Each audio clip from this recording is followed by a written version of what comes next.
നല്ല കാലാവസ്ഥ, കാറ്റടിക്കുന്നു, മഴ പെയ്യുന്നു, പ്രകൃതിയുടെ മദ്ദളം കൊട്ടലല്ലേ. എന്ത് രസകരം, എന്ത് സുഖകരം, എന്തൊരാനന്ദകരം. എല്ലാം സ്വാഭാവികമായിരിക്കണം. സ്വാഭാവികമായി അല്ലാതെ നേടുന്നതൊക്കെ അസ്വസ്ഥതയുണ്ടാക്കും. എന്താ അസ്വസ്ഥത? സ്വാസ്ഥ്യം, സുഖകരമായിരിക്കുന്ന അവസ്ഥ അല്ലേ, സ്വസ്ഥത. സുഖം ഉണ്ടാവില്ല എന്നർത്ഥം. സ്വാഭാവികം എന്ന് വെച്ചാലോ സ്വന്തം പ്രകൃതിക്കനുസരിച്ച് എന്നർത്ഥം കൊടുക്കാം. തനിക്ക് ചേരുന്നതല്ലാതെ ചേരാത്ത വിധത്തിൽ നേടിയാൽ അതൊക്കെ അസ്വസ്ഥതയുണ്ടാക്കും. തൻ്റെ സ്വഭാവനെ തിരിച്ചറിയണ്ടേ? നേരത്തെ എന്താ ചോദിച്ചത്?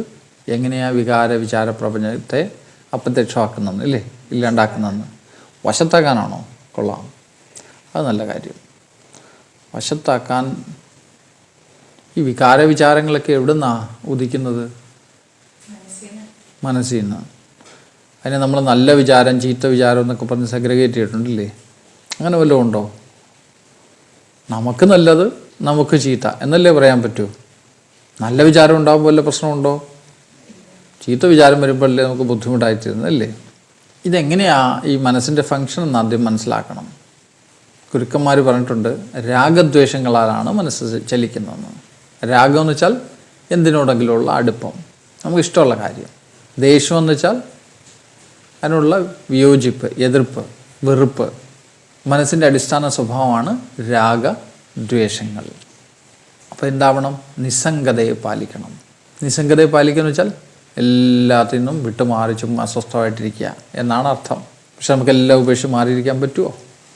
അപ്പോൾ നിസ്സംഗത്വത്തിന് വേറൊരു പര്യായം നമുക്ക് പറയാം, എല്ലാത്തിനും സ്വീകരിക്കണമെന്ന്. ജീവിതം ഏത് വഴി വരുന്നു? ജീവിതം എപ്പോഴും ക്ലേശങ്ങളും സുഖമൊക്കെ നിറഞ്ഞല്ലേ. സുഖദുഃഖങ്ങൾ സമ്മിശ്രണമല്ലേ ഈ ജീവിതം. സുഖം വരുമ്പോൾ സുഖത്തെ സ്വീകരിക്കുക, ദുഃഖം വരുമ്പോൾ ദുഃഖത്തെ സ്വീകരിക്കുക.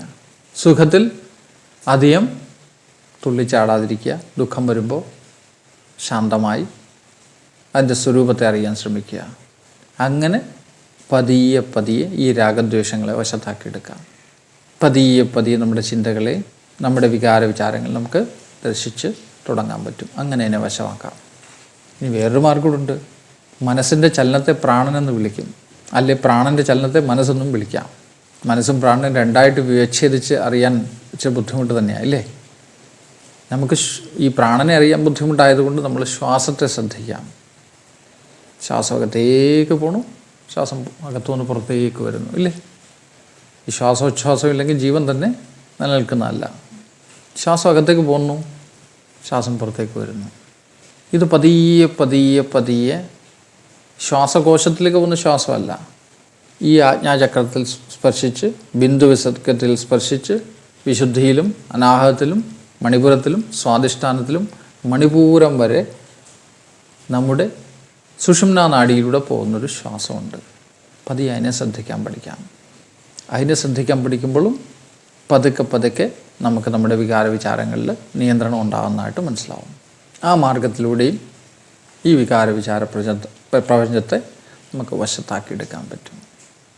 മനസ്സിൻ്റെ മാർഗവും പ്രാണൻ്റെ മാർഗവും.